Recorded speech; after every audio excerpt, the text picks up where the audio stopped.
तहव्वूर राणाला आझाद मैदानासारख्या सार्वजनिक जागी फाशी द्या अशी मागणी शहीद तुकाराम ओंबळे यांचे बंधू एकनाथ ओंबळे यांनी केलेली आहे।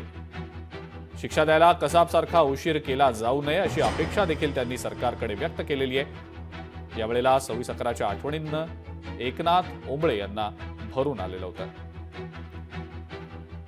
जसं 26/11च्या हमल्यामध्ये सन्माननीय वकील उज्ज्वल निकम साहेब यांनी फार चांगल्या पद्धतीनं आपली बाजू मांडली आणि कसाबसारख्या टेररिस्ट आतंकवाद्याला फाशीपर्यंत पोहोचवलं, त्याच पद्धतीनं या तहव्वूर राणाच्या बाबतीत ज्या काही न्यायालयीन प्रक्रिया आहेत त्या लवकरात लवकर पूर्ण करून, कारण 16.5 वर्षामध्ये बऱ्याचशा गोष्टी आपल्या समोर आलेल्या आहेत। संपूर्ण चित्र पाकिस्तानच्या बाबतीत क्लिअर झालेलं आहे, या अतिरेक्यांच्या बाबतीतलं चित्र क्लिअर झालेलं आहे। त्याच्यामुळं त्याला लवकरात लवकर खुलेआम पब्लिकमध्ये फाशी दिली पाहिजे असं मला वाटतंय। लोकशाही मराठी ऐका, पहा, जागरूक रहा।